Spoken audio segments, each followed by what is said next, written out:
안녕하십니까. 이번 시간에는 드론의 활용 방안과 법적 문제에 대해서 알아보기로 하겠습니다. 먼저 민수용 활용 방안에 대해서 알아보겠습니다. 항공사업법 시행규칙의 제6조 2항에 따르면 드론을 사용할 수 있는 사업 범위는 아래와 같습니다. 즉 농업지원, 측량 및 탐사, 관측 또는 탐사, 조종 교육으로 구분할 수 있습니다. 또한 드론을 사용할 수 있는 사업 범위는 다음과 같이 규정되어 있습니다. 국민의 생명과 재산 공공의 안전에 위해를 일으킬 수 있는 업무, 국방, 보안 관련된 업무로서 국가 안보를 위협할 수 있는 업무, 이런 것이 이게 뭐지? 이게 틀렸다. 이게 안 돼. 잘못됐다. 이게 이거는 그밖에 사업으로 다음 하나에 해당이 되지 않는 오케이. 이거 다시 해야 되겠다. 가능하다 이거지. 그래서 가능한 건데 내가 잘못 얘기했네. 아이고. 뭐 어쩐지 뭔가 이상하다. 잘못 처음부터 다시. 국민의 생명 오케이. 아니야. 처음부터 다시 해야지. 오케이. 됐어. 이거 읽어. 이거 중요한 거 시험 문제 나오는 건데. 알았어요. 비료, 농약, 살포, 씨앗 뿌리기 등 농업재 이거 중요한 거 읽어줘야지. 오케이. 알았어요. 오케이. 읽어줘야 되겠다 이거는 그지? 이거는 건너뛸 일이 아니야. 응. 이거 나 외우고 있어야 돼. 오케이.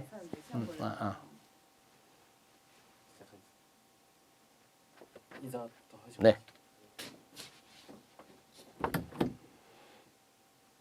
안녕하십니까. 이번 시간에는 드론의 활용 방안과 법적 문제에 대해서 알아보기로 하겠습니다. 먼저 민수용 활용 방안에 대해서 알아보겠습니다. 항공사업법 시행규칙 제6조 2항에 따르면 드론을 사용할 수 있는 사업 범위입니다. 먼저 비료 또는 농약 살포, 씨앗 뿌리기 등 농업 지원 사항이 있습니다. 그리고 사진 촬영, 육상 또는 해상 측량 또는 탐사, 그리고 산림 또는 공원 등의 관측 및 탐사, 조종 교육으로 할 수가 있습니다. 그 밖에 다음 사항에 해당하지 않는 사업을 할 수 있습니다. 즉 해서는 안 되는 사업이죠. 국민의 생명과 재산 등 공공의 안전 위해를 일으킬 수 있는 업무, 이건 안 되겠죠. 또한 국방, 보안 등에 관련된 업무로서 국가 안보를 위협할 수 있는 업무는 해서는 안 되는 사업이 되겠습니다. 항공기를 사용할 수 있는 사업 범위를 보다 구체적으로 알아보면요. 비료 또는 농약 살포, 씨앗 뿌리기 등의 농업 지원이 있고, 해양오염 방지 약재 살포, 광고용 현수막 견인 등 공중 광고, 사진 촬영, 육상 및 해상 측량 또는 탐사, 산불 등 화재 진압, 수색 및 구조 이런 것이 항공기를 사용할 수 있는 사업 범위입니다.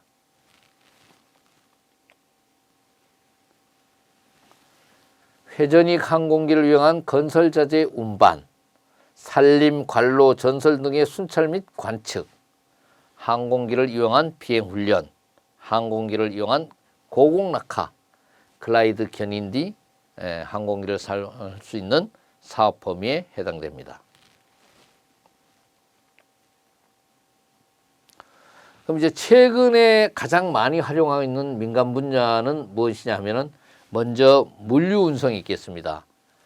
미국의 경우 아마존에는 플라임 에어라는 서비스에 활용하고 있고, 독일의 DHL은 물품 배송의 활용 방안을 적극적으로 연구하고 있는 추세입니다.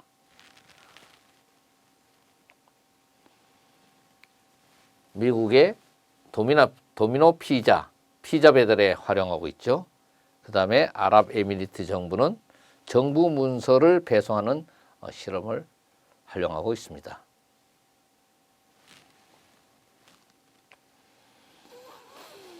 농업 지원 분야입니다. 일본 하면 야마하죠. 야마하 발동기는 농업용 드론 제작 전문 업체입니다. 그래서 전체 일본 농지의 40%에 대한 농약 살포를 담당하고 있죠. 농약 분야에 많은 활용을 하고 있는 시스템입니다.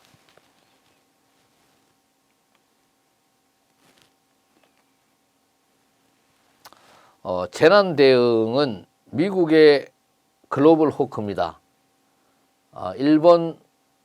동일본 대지진 당시에 파괴된 핵발전소 내부를 촬영하는 데 투입이 되기도 했죠. 한국 소방방재청 경우는 산불 감시 및 관리에 활용하고 있습니다.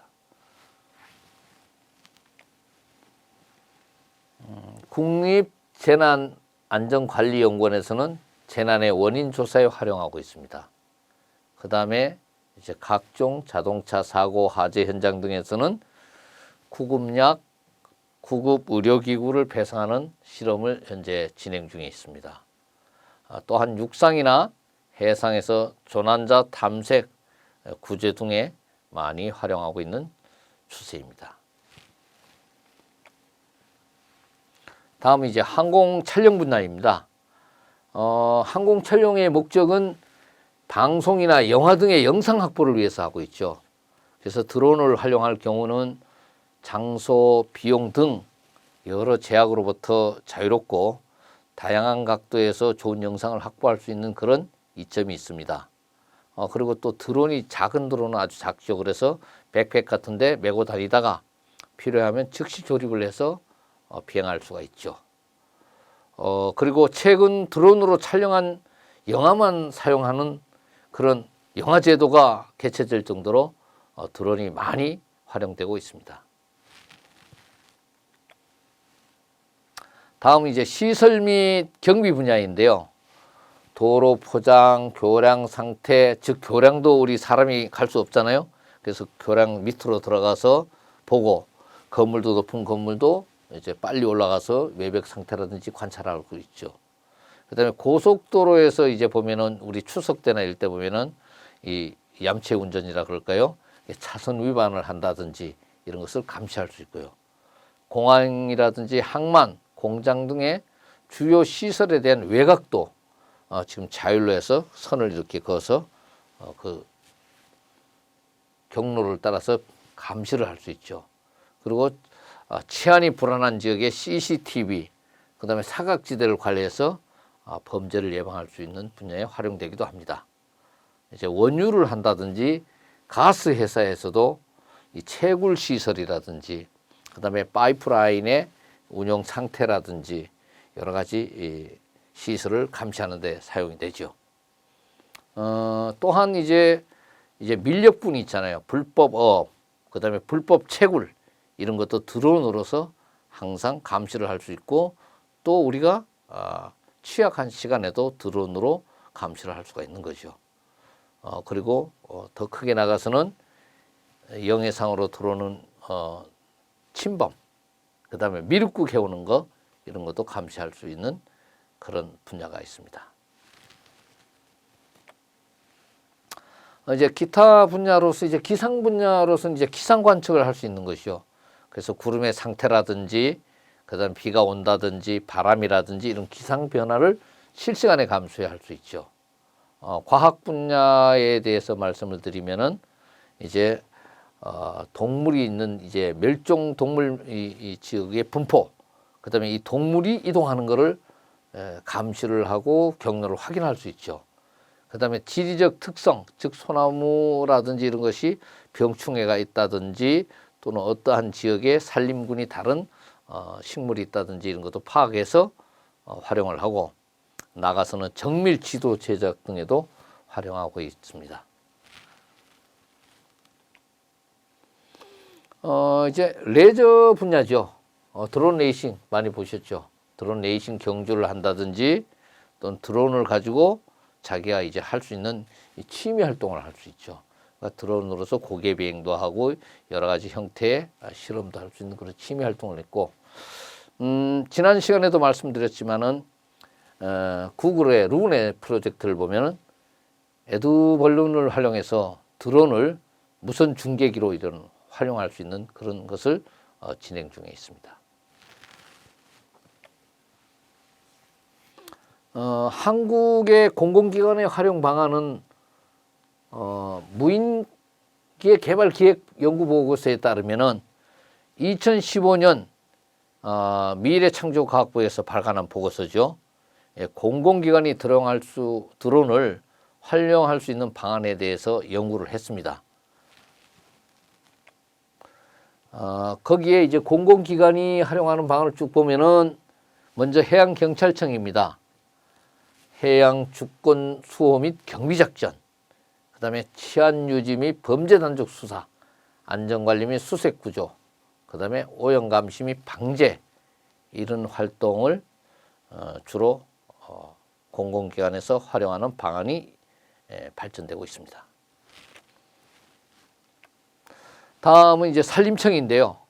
산림청 하면은 뭐 벌써 뻔하죠. 산불 감시 및 진화, 병충해 피해 및 방제, 산림 재해 지역의 사진 촬영, 그리고 아까도 설명드렸지만은 산림의 식생 구분 및 산림 자원 조사, 그리고 임상도 제작 또는 그리고 이것을 계속 갱신해 나가는 거, 그런 활용 방안이 있겠습니다. 소방방재청입니다. 소방방재청도 감시 및 촬영을 통한 인명 구조 및 화재 진압을 지원하죠. 이제 인명 구조라 하면은 전에도 보셨습니다만은 바다 위에 인원이 난파되어 있는 것을 드론이 가서 튜브를 정확하게 떨어뜨려서 인원이 구조되는 그런 방송이 나온 적이 있죠. 그 다음에 공중에서 소방주의 통제, 즉 헬기보다는 로타 하강풍이 적은 드론에서 직접적으로 화재 현장을 보면서 통제할 수 있는 그런 기구가 있죠. 또한 이제 항공기가 이제 사고가 났을 때 그 지역을 여러 가지 장애물이 있어서 못 들어가는데 수색하고 구조 활동을 지원할 수 있죠. 그리고 드론에서의 공중 방역, 즉 어느 한 지역이 오염이 됐다 할 때 방역하고 방제를 지원할 수 있죠. 또한 항공 촬영을 통한 여러 가지 업무 시정을 위한 항공 지원을 할 수가 있습니다. 이제 각종 지자체의 행사를 지원할 수 있죠. 이제 그 내용을 방송한다거나, 그 다음에 인원에 이제 집결된 인원을 통제하거나 또는 분리하거나 이런 것을 할 수 있고, 공중방송 자료에 대한 자료를 중계할 수 있고, 또는 공중 현장을 답사하는 데 활용되기도 합니다. 다음은 한국해양과학기술원에서 이제 활용하는 방안입니다. 우선 해양이니까 해양 오염 방제 정책을 수립할 수 있고, 해양 오염 영향 조사를 하고 해양 쓰레기를 관리할 수가 있죠. 다른 것보다도 우선 선박을 이용해서 가면 시간이 많이 걸리겠지만은 드론은 빠른 속도로 가서 또 접근할 수 없는 지역까지도 정밀하게 접근을 해서 이러한 활동을 지원할 수 있습니다. 또한 이제 해양 생태계 조사, 그 연안 습지 조사 어떻게 형성돼 있고, 아까 설명드린 것 같이 산림의 형태를 갖다가 조사하고 분석할 수가 있죠. 그 다음에 연안 및 해양 원격 탐사 기술을 개발하고 해양 원격 탐사를 할 수가 있죠. 다음에 이제 해양 환경 보전 연구하고 재해 재난을 연구할 수 있습니다. 그래서 어떠한 것이 흐름을 사전에 파악해서 그것을 분석하고 또 사전에 예측하고 피난할 수 있는 그런 걸 할 수 있고, 멀리 나가서는 남북극 해양 환경 자원을 연구하고 탐사할 수 있는 그런 활용 방안이 있습니다.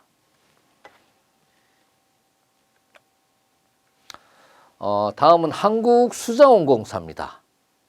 말할 것도 없이 수자원 시설의 건설 및 개발, 그러니까 먼저 수자원 시설이 건설하는 데 있어서 어떻게 건설이 되고 그것이 외부 환경과 어떻게 조화를 이루어야 되겠는가, 그 다음에 거기에 따른 기반 시설은 어떻게 될 것을 분석을 해서 개발하는데 운영이 되겠죠.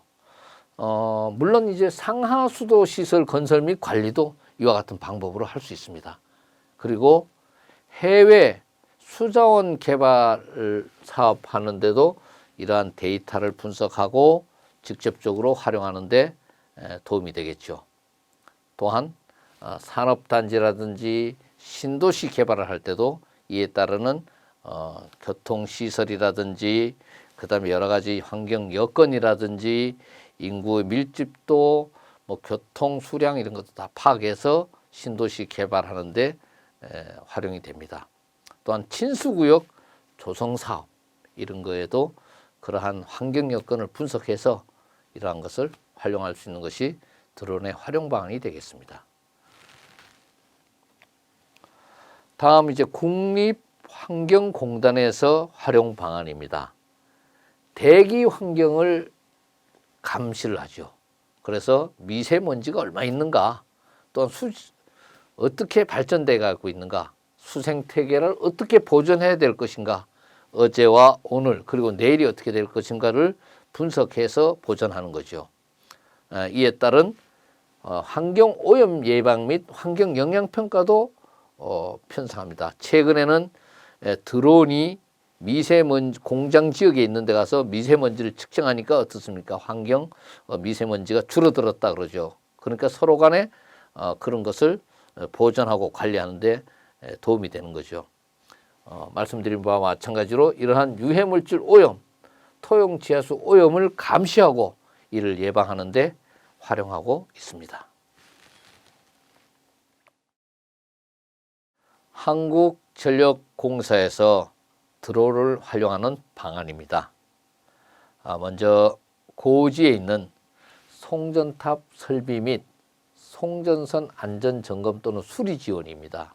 최근에 이제 개발된 드론은 송전탑이나 이런 데 각 25cm까지도 접근해서 안전 점검을 하고, 특히 그 비가 오거나 눈이 올 때도 방수가 되는 드론으로서 그때도 눈이 오거나 비가 올 때 어떤 문제가 있는가 이런 안전 점검도 하고 수리도 할 수 있도록 이렇게 발전되고 있는데, 이런 데 활용할 수가 있겠습니다.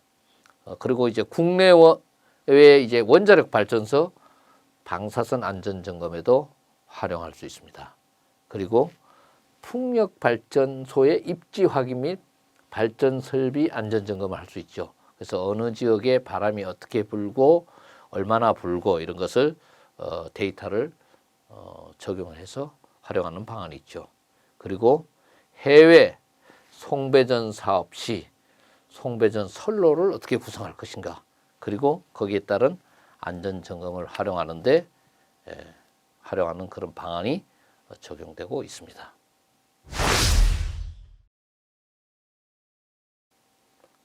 그러면 이번 시간에는 드론의 이제 법적 문제, 즉 드론의 윤리 및 법적 문제에 대해서 알아보겠습니다. 먼저 군사용 드론에 관한 이슈입니다. 공군용 드론 사용 시 도덕성이 문제가 되고 있죠. 왜 그런가 하면 드론 조종사들이 이 드론을 하면서 비디오 게임 하는 것처럼 느끼기 때문에 인간을 공격하는데 주저하지 않는다. 이런 것이 도덕성이 문제가 된다고 할 수 있습니다. 또한 이제 드론 조종사의 정신건강 문제가 이슈화가 되고 있는데요. 드론도 이거 지상군과 마찬가지로 외상 후 스트레스 증후군과 같은 정신건강 문제를 호소하는 드론 조종사가 많이 늘어나고 있습니다. 그래서 이에 대한 대응 방안을 고심 중에 있습니다. 두 번째는 테러 집단 등이 활용해서 민간인을 공격한다. 그래서 최근에 이제 나온 드론들을 보면은 IS 지역에서 드론을 운영하지 못하게 한다든가, 안 그러면 드론이 휴대폰이라 즉 이런 첨단 장비하고 연결이 되지 않는 그런 것은 운영하지 못하게끔 이렇게 제한하는 방법도 있죠. 그래서 폭탄 투하, 민간인에 대한 공격으로 이 전용이 가능하다. 이런 게 대한 문제가 되고 있습니다. 근데 이게 이 공격용 무기뿐만 아니라 여기다가 이제 생화학 무기를 살포하는 용도로 되면은 정말 비용을 적게 들고도 아주 나쁜 목적으로 활용이 되겠죠. 이런 것이 군사용 드론에 대한 문제점이라고 할 수 있겠습니다. 다음 이제 민수용 드론에 관한 이슈입니다. 무엇보다도 이제 프라이버시 침해라는 게 있죠. 근데 이제 문제가 되는 게 뭐냐면 현행 개인정보보호법으로서는 보호되지 않는 이 장치라는 겁니다, 이게.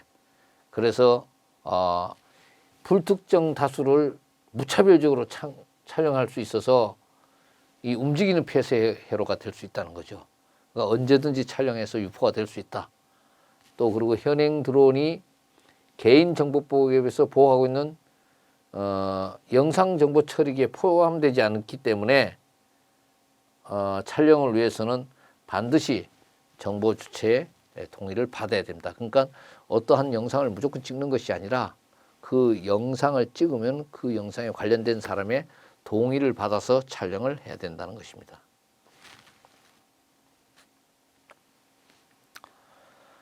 자, 그러면 이 프라이버시 침해에 대해서 다시 한번 더 구체적으로 알아보면은 개인정보에 관련한 이슈는 뭡니까? 그럼 이 정보를 어떻게 수집해야 되느냐? 또 어떤 정보를 수집해서 안 되는가? 그리고 또 데이터는 보관해야 되는가? 보관할 또 어떻게 개인과 기업이 자신의 권리를 볼 수 있는가? 이런 것이 개인정보와 관련된 주요 이슈 사항이 되겠습니다. 다음 이제 사유지 침범이거든요. 드론이 사유지 상공을 비행하는 경우 이제 논란이 되고 있는데 사실 드론이 운행하는 고도에 대한 규정이 없기 때문에 굉장히 모호한 사항입니다. 현실적으로는 토지 소유권자의 생활을 방해하지 않는 정도로 운영할 경우는 문제가 없다고 판단되고 있습니다. 예를 들면은 지상의 건물이나 공중물과의 충돌 가능성, 토지 섬유자의 감정을 해소하는 가능성에 이런 것에 대해서는 문제가 될 수 있겠죠.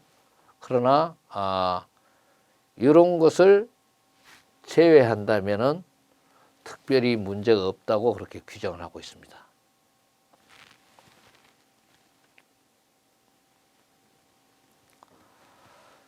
그런데 이제 사유지 상공을 비행할 경우에 논란이 또 될 수도 있어요. 왜냐하면은 이제 최저 고도를 이렇게 하잖아요. 그러면 어떻게 했습니까? 사유지 침해 행위가 발생할 가능성이 있죠.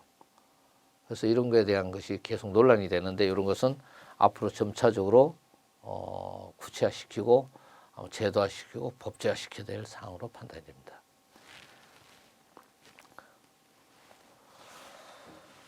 자, 다음에 이제 사유지 침범을 할 때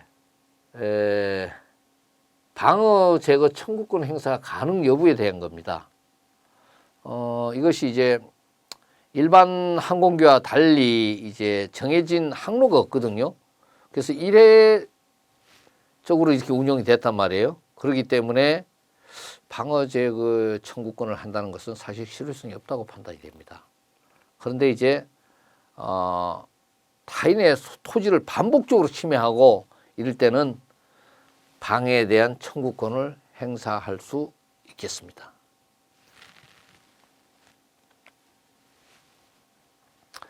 그렇다면은 사유지를 침해할 경우 즉각 격추 가능하느냐 한번 생각해 보죠.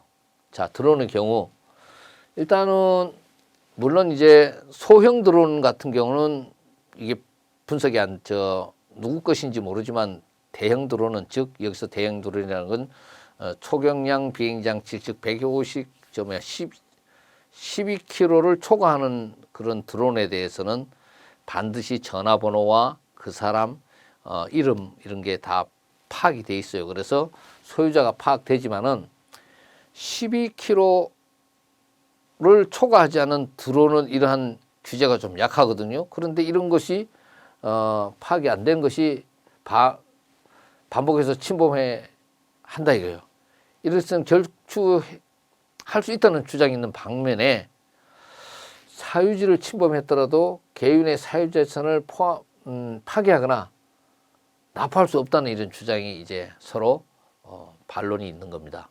그래서 이러한 것도 좀 더 검토를 해서 구체화를 시켜나가는 것이 필요하다고 생각합니다. 자, 해외의 경우를 한번 보면은 이렇습니다. 개인 사유지를 무단으로 침범한 드론을 총이나 기타 장비를 격추시키는 사례가 많이 나오고 있죠. 뭐 전번에 유튜브에도 나온 거 보니까 그 개인 집으로 침범한 드론을 총기로 격추시킨 것이 있죠. 근데 이제 사실 이제 소규모 드론의 경우를 보면은 사유지를 침범해서 격추당하더라도 소유권을 주장하는 경우가 많지 않은데 좀 어느 정도 규모가 있는 드론, 즉 좀 값이 좀 나가는 드론을 함부로 격추했을 때는 서로 간에 피해 보상이라든지 이런 문제가 있을 수 있습니다.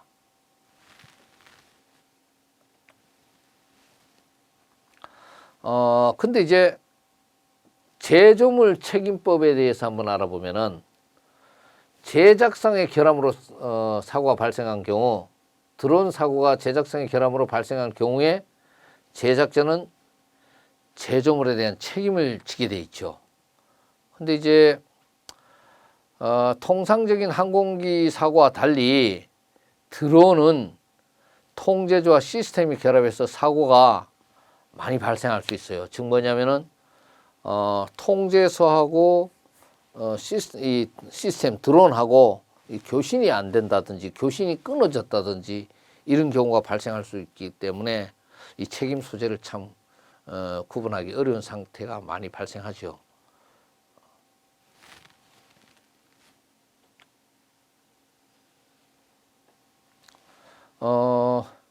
제조물 책임법에 따르면은 제조업자는 제조물의 결함으로 생명, 신체 또는 재산에 손해를 입은 자에게 그 손해를 배상해야 된다고 명시는 되어 있습니다. 그러나 아까 말씀드린 대로 드론이 이 시스템과 이 통신소 이런 결함 이런 걸 딱 봤을 때 과연 드론 제조물의 결함이 있는지 시스템의 결함인지 이러한 것을 찾아내는 것이 참 어렵겠죠. 그래서 여기에 대한 구체적인 법규 제도도 필요하다고 판단이 됩니다. 예, 그러면은 제조물 책임법에 의해 손해를 배상하지 않아도 되는 경우 굉장히 중요하죠. 않아도 되는 경우에 대해서 알아보겠습니다. 먼저 제조업자가 해당 제조물을 공급하지 않았다는 사실을 증명할 수 있으면 되겠죠. 두 번째로는 제조업자가 해당 제조물을 공급한 당시에 과학적인 사실이나 기술 그 수준으로 봤을 때 결함의 존재를 발견할 수 없다는 사실 증명이 되면 되겠습니다. 또한 제조물의 경함에 제조업자가 해당 제조물을 공급할 당시에 법령에서 정하는 기준을 준수했다. 그런데도 이런 것이 발생을 했다. 이러한 것이 증명이 된다면 손해배상을 하지 않아도 되는 경우가 되겠죠. 또한 원재료나 부품의 경우에는 그 재료나 부품을 사용한 제조물이 제조업자의 설계 또는 제조에 관한 지시로 인해 결함이 발생했다는 사실이 증명되면은 손해배상을 하지 않아도 되는 경우에 해당되겠습니다.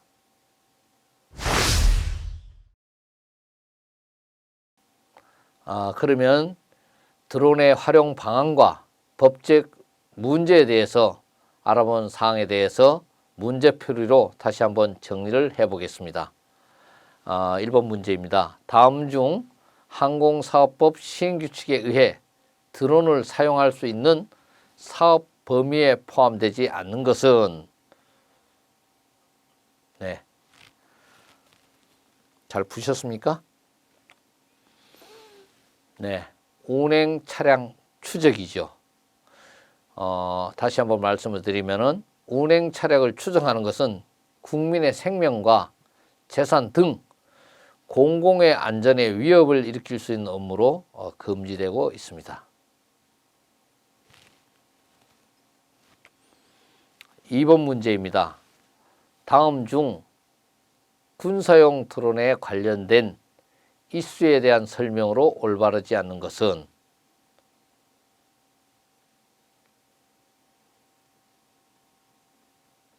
네, 결정하시죠. 예.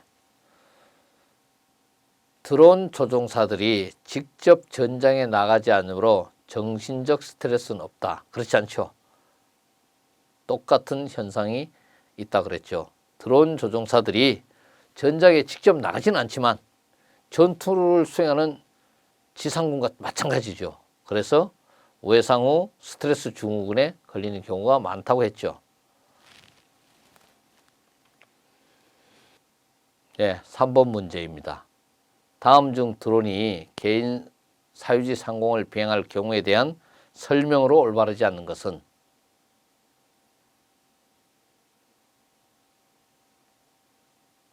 네, 결정하시죠. 그렇습니다. 사유지 상공을 침범할 경우라도 납포나 파괴할 수 있다? 이것은 아니죠. 즉 침범했다고 해서 무조건 드론을 납포하거나 파괴할 수 있는 것은 아닙니다.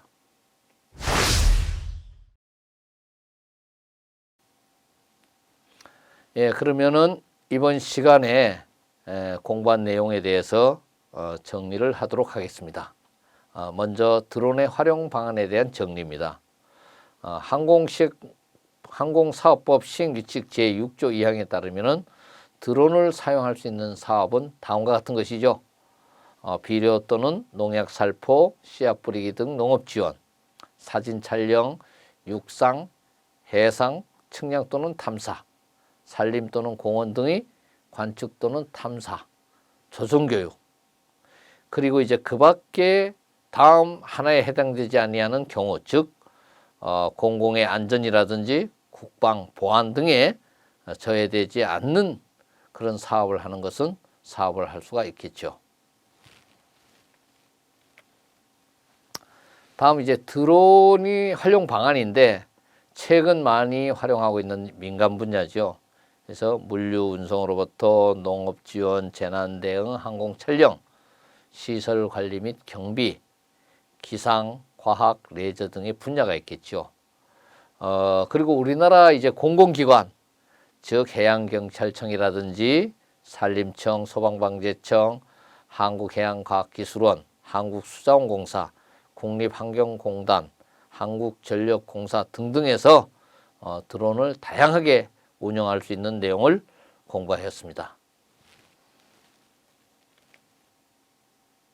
네, 다음은 드론의 윤리 및 법적 문제입니다.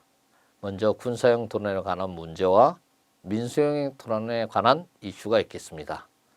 군사용 드론에 관한 이슈로는 공격용 로봇으로 사용 시 도덕성이 문제가 되는 것이죠. 즉 비디오 게임으로 인식해서 하는 그런 인간적인 문제가 있고, 또 드론 조종사의 정신건강 문제가 이슈가 되고 있죠. 지상 부대와 군인과 마찬가지로 외상 증후군 현상에 시달리는 현상이 있죠. 또한 드론 테러 집단 등에 활용함으로써 민간인 공격을 할 수 있다는 그런 이슈가 있었습니다. 민수용 드론에 관한 이슈로서는 개인의 프라이버시를 침해하고 사유지를 침범하는 문제, 그리고 제조물 책임법에 따른 여러 문제에 대해서 공부하였습니다. 이번 시간 강의를 마치도록 하겠습니다. 감사합니다.